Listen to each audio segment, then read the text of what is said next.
Terima kasih Anda masih bersama kami di Prime Plus dan di segmen kali ini, tadi media sosial sudah. Saat ini kami akan tampilkan pernyataan maupun pertanyaan dari Anda yang menonton kami di kanal YouTube CNN Indonesia untuk kita bahas bersama dengan 5 orang narasumber yang ada di studio CNN Indonesia. Bisa ditampilkan teman-teman produser, ada 4 pernyataan dari penonton kita di YouTube. Pertama adalah @vanessa@journal. Penanganan perlintasan kereta di perkotaan dan pedesaan sebaiknya dibedakan. Untuk perkotaan sebaiknya balik lagi ke tram kota, sedangkan KAJJ atau kereta api jarak jauh cukup berhenti di stasiun pinggir kota. Kita bergeser. Menarik juga.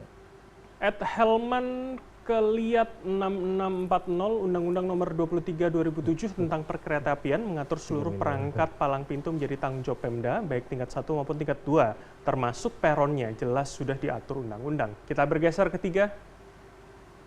@Paramita Cahya 366 mengapa solusi selalu reaktif setelah kecelakaan besar terjadi, mengapa tidak pernah bersifat antisipasi. Kita geser yang terakhir dari @Yudi Nurhilanudin 2815, bagaimana kalau sirine palang pintu diganti menjadi musik agar pengendara lebih nyaman dan sabar menunggu. Ini kayaknya menarik. Yang keempat saya ke Mbak Devi terlebih dahulu.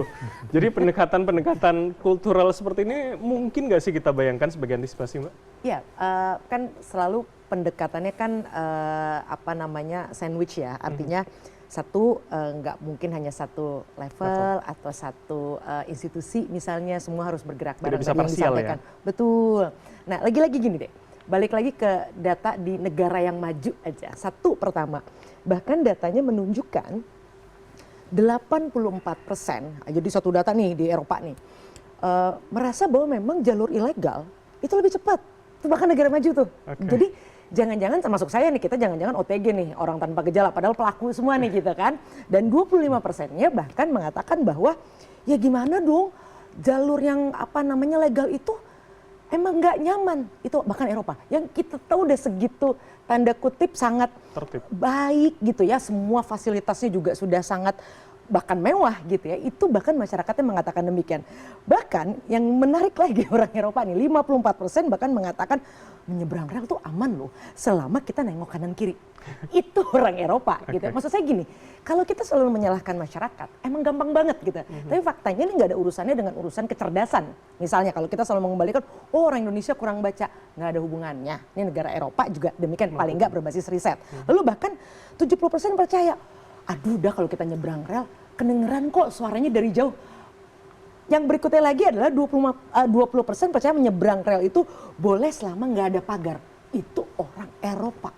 Gitu ya, jadi artinya pendekatan tadi musik apa segala macam, yes tentu itu bisa kita coba, why not gitu ya. Nah artinya ada banyak hal yang memang juga mesti kita selesaikan karena secara tadi lagi-lagi manusiawinya kita semua berpotensi melakukan kesalahan itu gitu. Nah, tapi justru menarik dari paparan media sosial tadi, ini momentum.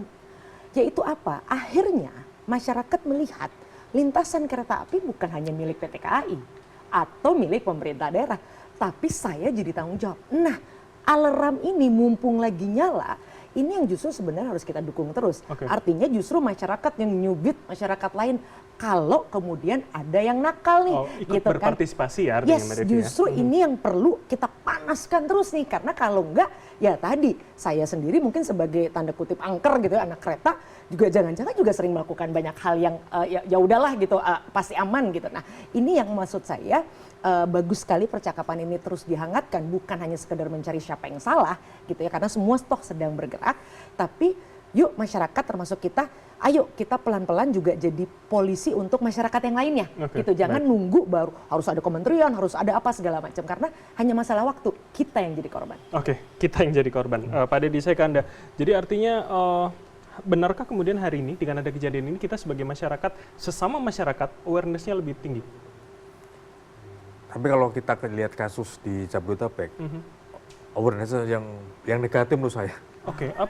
Kenapa negatif? Ya sepertinya kalau kita lihat di Rawajati misalnya, kalau sudah pintu ditutup, malah yang teman lain malah ikut bukain gitu. Kan itu kan sudah umum ya, jadi. Tapi semenjak kejadian kemarin Bekasi Timur itu masih ada dalam pantauan MTI?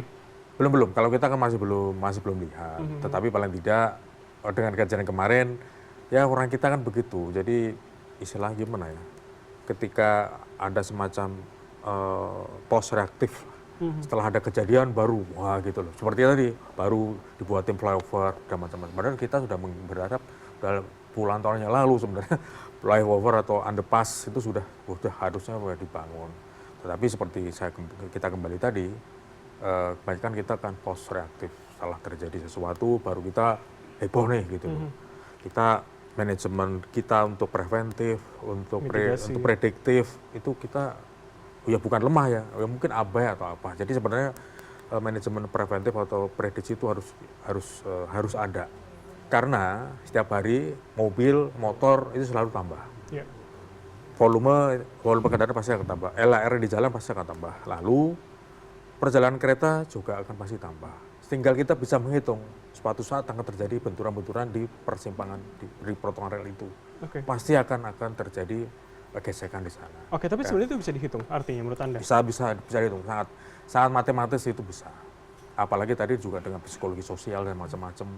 Orang kalau pengen cepat pulang kantor kan emosinya kan tidak stabil. Jadi itu yang membuat seperti tadi saya di Jabodetabek lah kita nggak jauh-jauh ya, sudah palang pintu ditutup malah dibuka. Di situ juga ada Pak Oga juga membantu membuka. Baik. Oke, itu malah justru keretanya malah berhenti, mengalah malah. Kan itu kan aneh. Iya. Oke, baik. Saya ke Prof. Firdaus. Apa komentar Anda, Prof? Jadi artinya preventifnya kurang, antisipasinya, mitigasinya kurang, malah masyarakat solusinya reaktif ya? Dianggapnya begitu, Prof? Ya, sebetulnya kita tidak berharap. Ya kan, dulu saya mengatakan terkait dengan banyak hal. Kita itu kan manajemennya by accident. Begitu kecelakaan baru kita kemudian ya panik, sibuk diskusi. Sebetulnya tidak, harusnya kemudian ya kejadian demi kejadian itu cukup udah membuat kita kemudian melakukan tindakan-tindakan untuk membuat tidak terjadi lagi. Nah, tapi terkendala di lapangan. Pertama tadi membutuhkan kolaborasi, koordinasi dengan tadi karena berbagai macam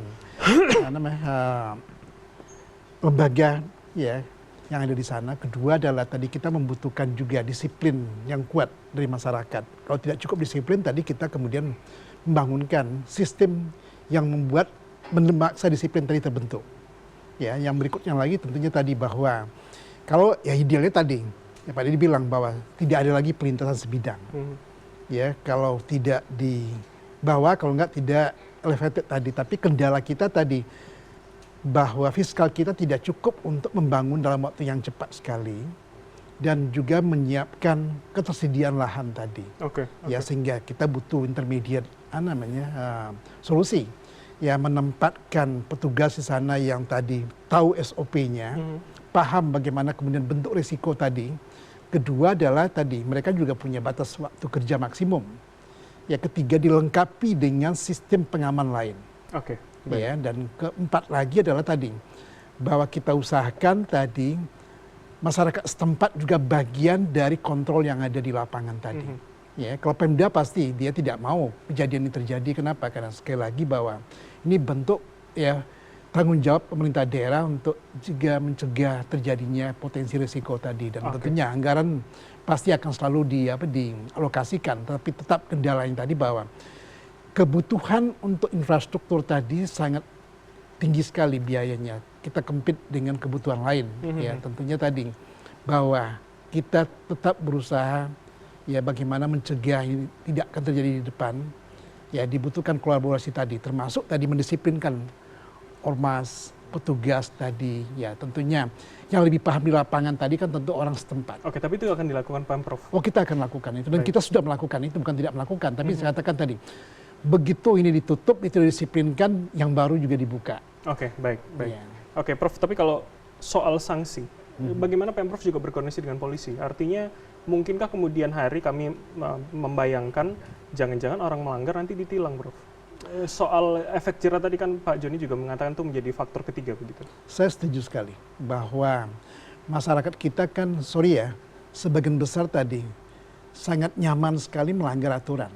Misalkan ya satu arah dibikin dua arah dengan bangga lagi, dan dengan tadi kalau ditegur malah orang yang menegur dimarahin. Atau lebih galak begitu ya? Lebih galak gitu kan. Ya, tentunya tadi kita harus mendisiplinkan masyarakat tadi melalui edukasi, kemudian melalui sanksi tadi. ya. Di DKI jelas ya, kita berusaha nih dalam setahun terakhir ini bagaimana tadi mencegah tawuran. Ya kan ini kan tradisi lama. Kita menempatkan segala macam usaha yang kita lakukan, termasuk kan Pak Gubernur yang mencanangkan bahwa CCTV itu akan ada di beberapa tempat, terutama yang tempat rawan tadi, sehingga kita bisa memonitor potensi terjadinya ya tadi hal yang tidak diinginkan. Yang tidak diinginkan, termasuk di pelintasan tadi. Tapi tetap kembali bahwa tadi kita membutuhkan kerjasama lintas instansi tadi. Baik. Ya, misalkan mana yang merupakan domain tanggung jawabnya Pemprov DKI Jakarta, mana yang kemudian tanggung jawabnya KAI, mana yang kemudian ini menjadi domain Kementerian Perhubungan. Baik. Tadi mana yang kemudian kita membutuhkan dukungan publik. Ya, ini kan harus kita tekan terus, kita usahakan terus ini menjadi sebuah disiplin bersama, kemudian komitmen bersama bahwa kejadian ini tidak akan terulang kembali. Baik, oke, kita akan lanjutkan tapi usai jeda berikut ini tetaplah bersama kami di Prime Plus.